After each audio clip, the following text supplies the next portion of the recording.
Bienvenidos, bienvenida, mis hermanos y mis hermanas, a sus programas, Los Padres de la Iglesia en la televisión. Hablemos hoy con los padres de la iglesia de ayer.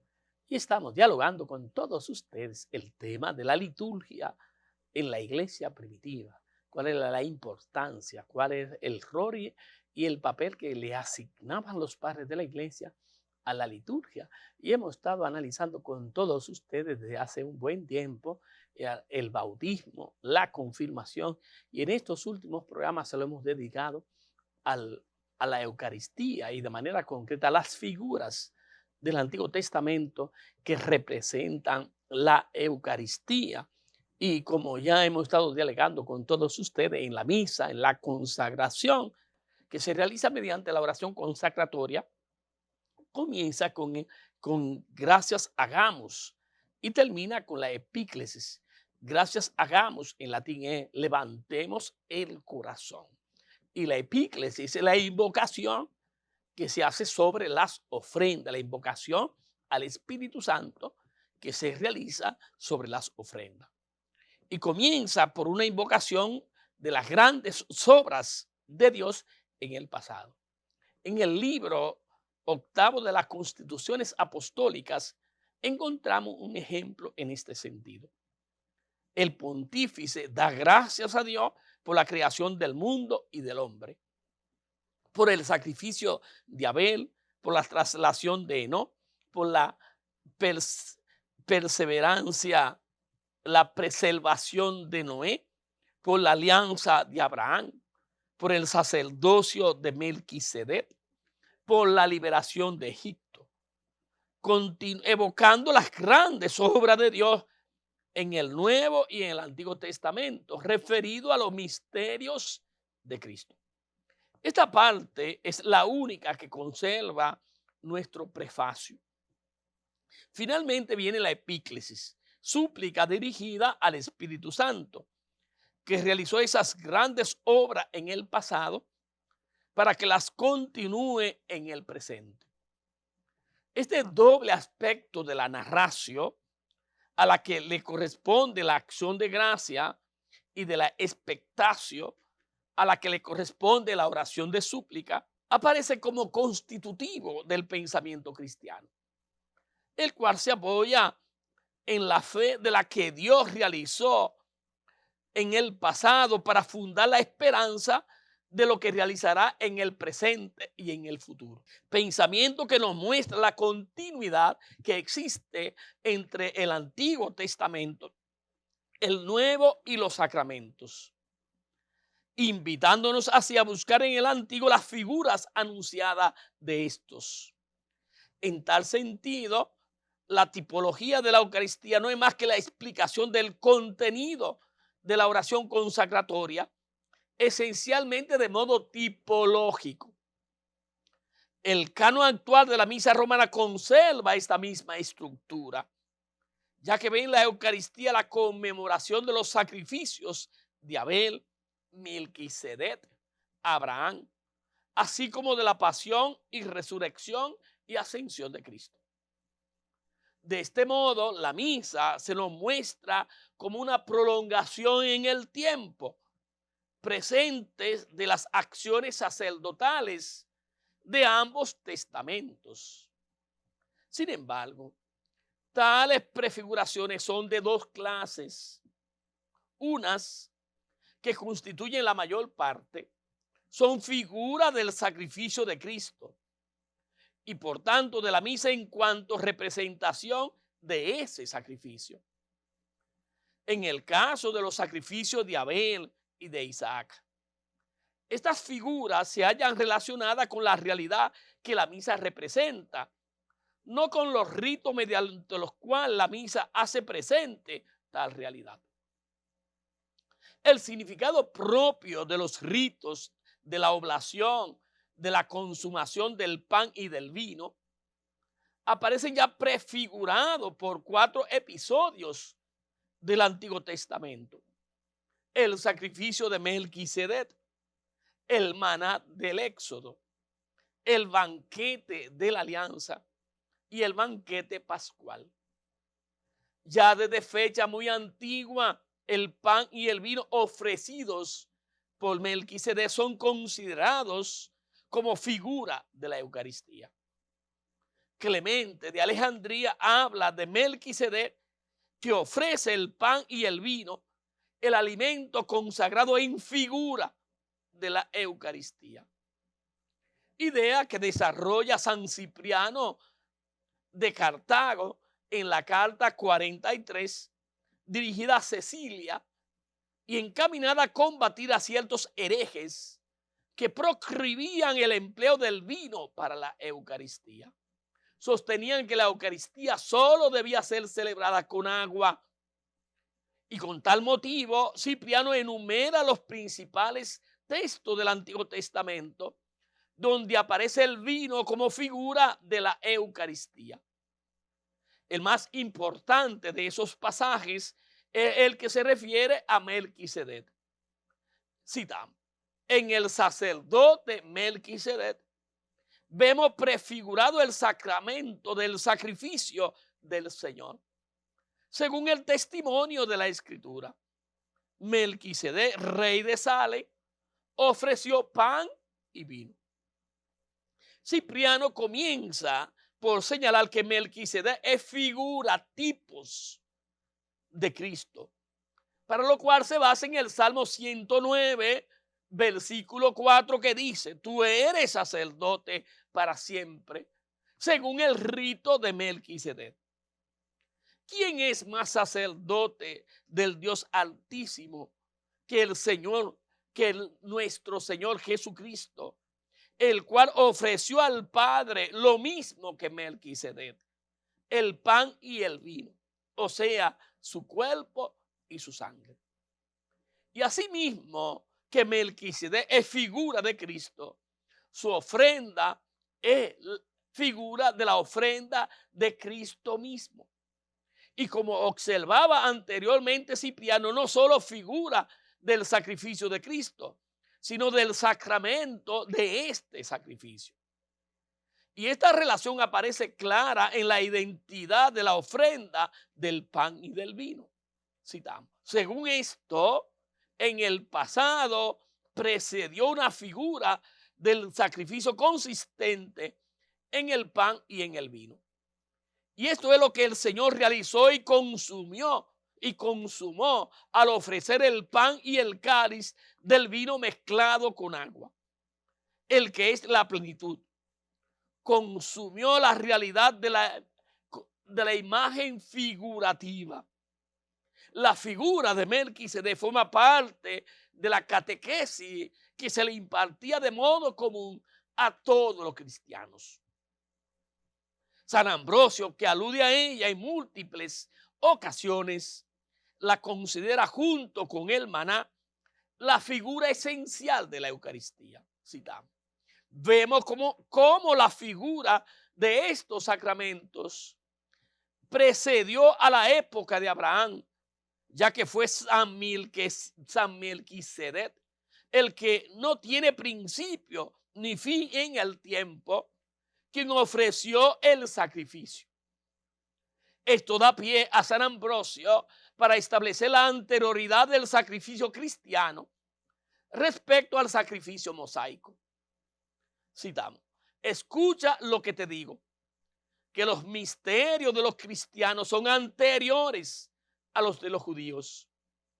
Y si los judíos se remontan a Abraham, la figura de nuestros sacramentos se remonta en el tiempo al sumo sacerdote Melquisedec, que vino ante Abraham vencedor y le ofreció el pan y el vino. ¿Quién tuvo el pan y el vino? No fue Abraham, sino Melquisedec. Por eso es él el autor de los sacramentos. El texto de San Ambrosio alude al misterioso pasaje de la epístola a los hebreos, en la que el autor bíblico nos muestra a Melquisedec sin padre, sin madre, sin genealogía, sin comienzo y sin fin de vida, como figura del Hijo de Dios. Y son conocidas las especulaciones a las que dio lugar en los primeros siglos este pasaje, Y el mismo San Ambrosio nos libró de su influencia, las cuales pretendían ver que Melquisedec una aparición del Verbo y del Espíritu mismo. En todo caso, lo cierto es que la epístola a los hebreos presenta a Melquisedec como figura de Cristo en cuanto sacerdote eterno. Y no obstante, es preciso reconocer que este pasaje no alude a la ofrenda del pan y del vino como figura de la Eucaristía sacramental. Esta figura, por tanto, se funda en el Nuevo Testamento o precede simplemente de la especulación de los padres de la iglesia. Un punto que reclama nuestra atención es el hecho de que Cristo eligió el pan y el vino como materia visible de la Eucaristía.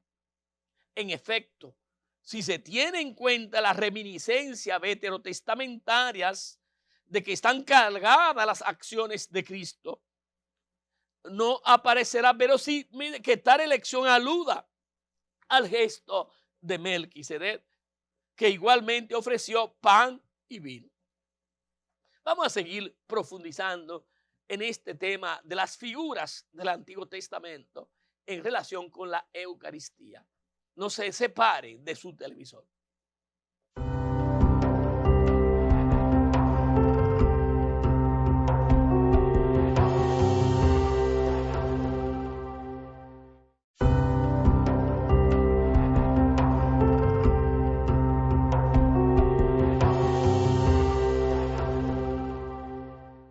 Los padres de la iglesia en la televisión. Hablemos hoy con los padres de la iglesia de ayer por Televida, el canal de la familia.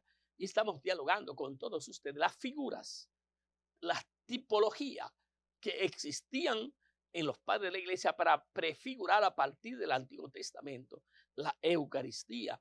Y hemos estado analizando en el segmento anterior cómo Melquisedec de algún modo es figura de Cristo y que ofreció el pan y el vino ante el triunfo que realizó Abraham.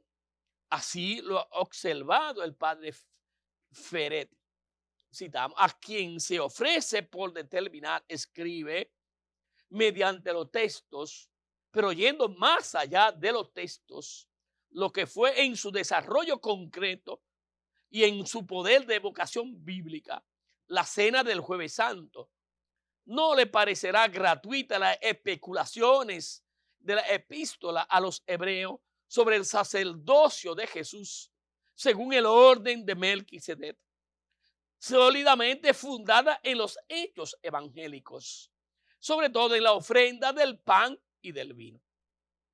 Las especulaciones de la epístola a los hebreos se basaría pues en la intención misma de Cristo al instituir la Eucaristía.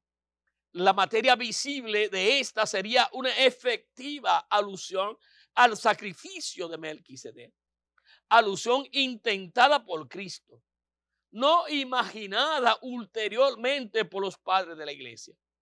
Pues al hablar del bautismo, observamos cómo las analogías ilustrativas, el agua para el bautismo, el pan y el vino para la Eucaristía, solo tenían valor en cuanto expresaban analogías teológicas ya subyacentes. Hemos pues de investigar cuál es la analogía privilegiada que hace aparecer el sacrificio de Melquisedec como la figura eminente del sacrificio de Cristo. En particular se plantea la cuestión de la superioridad que subraya la epístola a los hebreos y que recoge luego San Ambrosio del sacrificio de Melquisedec sobre los sacrificios del judaísmo. En este tema ha insistido profundamente Eusebio de Cesarea. Suya es la observación de que si bien los sacrificios del judaísmo constituyen una etapa nueva en la preparación y prefiguración del Nuevo Testamento, en cierto punto marcan también un retroceso. En primer lugar, el sacerdocio llegará a ser en Israel patrimonio de una sola tribu, quedando excluidas las demás. Por el contrario, el sacerdocio de Melquisedec posee carácter universal y no es privilegio de una determinada casta. Melquisedec no había sido escogido entre los hombres ni ungido con óleo material. En segundo lugar, el culto del Antiguo Testamento se haya limitado a un sitio único, al templo de Jerusalén. Y esto constituye un avance en la medida en que se trata de un símbolo visible del monoteísmo. La unicidad del santuario revela la unicidad de Dios, pero al mismo tiempo representa un retroceso. El profeta Malaquías anunciará como un rasgo del reino futuro que el sacrificio será ofrecido en todo lugar. Los padres de la iglesia verán en esta perspectiva una figura de la Eucaristía, sacrificio de la nueva ley ofrecido en todo lugar.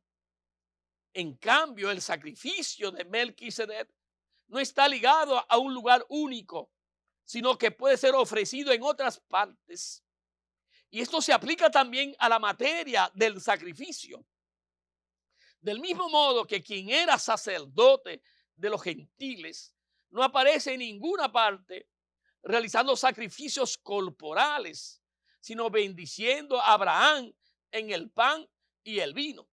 Y así nuestro Señor primero y después de él quienes participan de su sacerdocio en todas las naciones, al efectuar el sacrificio espiritual según las normas de la iglesia, significan los misterios del cuerpo y de la sangre saludable mediante el pan y el vino, cosas que Melquisedec vio de antemano en el Espíritu Santo, empleando símbolos de las realidades futuras. La Eucaristía representa, pues, una semejanza mayor que el sacrificio de Melquisedec, que con los sacrificios del judaísmo.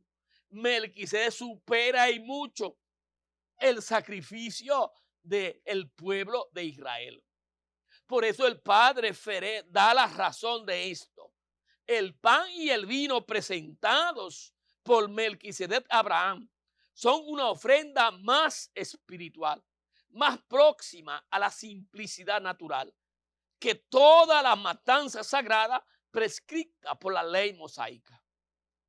Es evidente, pues, que el significado eucarístico del pan y del vino, así como al instituir la Eucaristía en el transcurso de la cena pascual, quiso mostrar Cristo la continuidad entre el sacramento que instituía la alianza mosaica, pero de igual modo al instituirlo bajo la especie de pan y de vino, quiso mostrar su continuidad con la alianza no monárquica, sino con la alianza de Melquisedec, que es sumo sacerdote según el rito establecido por Dios mismo.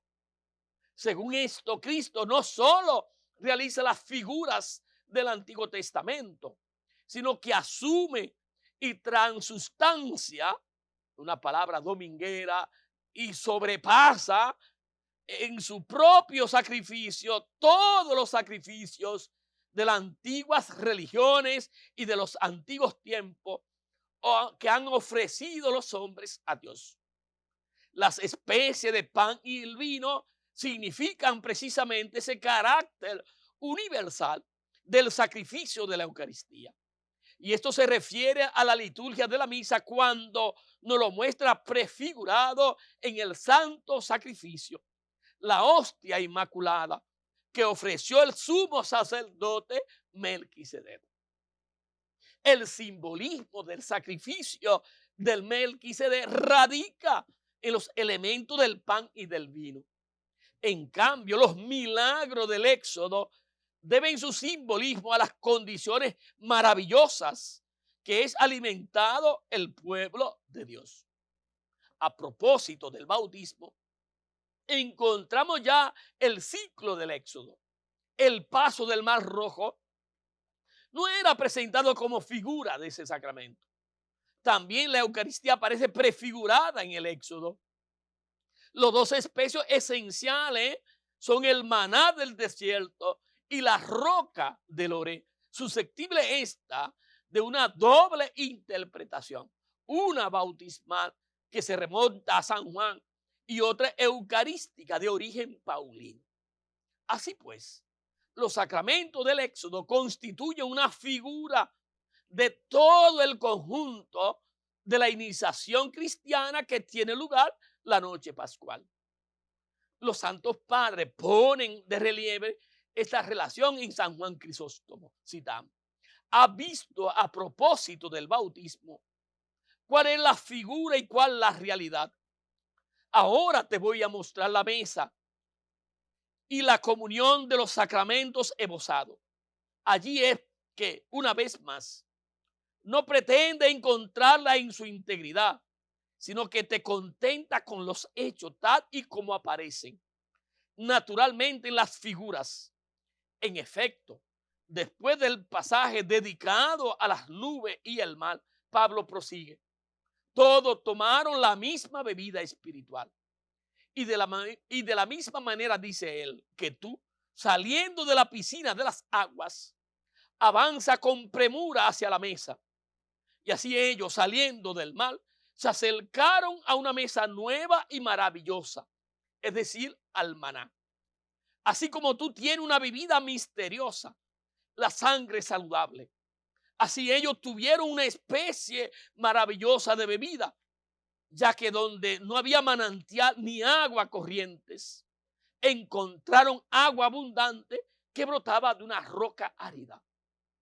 Esto nos indica las figuras que representan en el Antiguo Testamento la Eucaristía para los padres de la iglesia.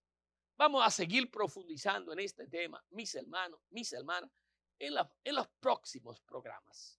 Que el Señor le bendiga.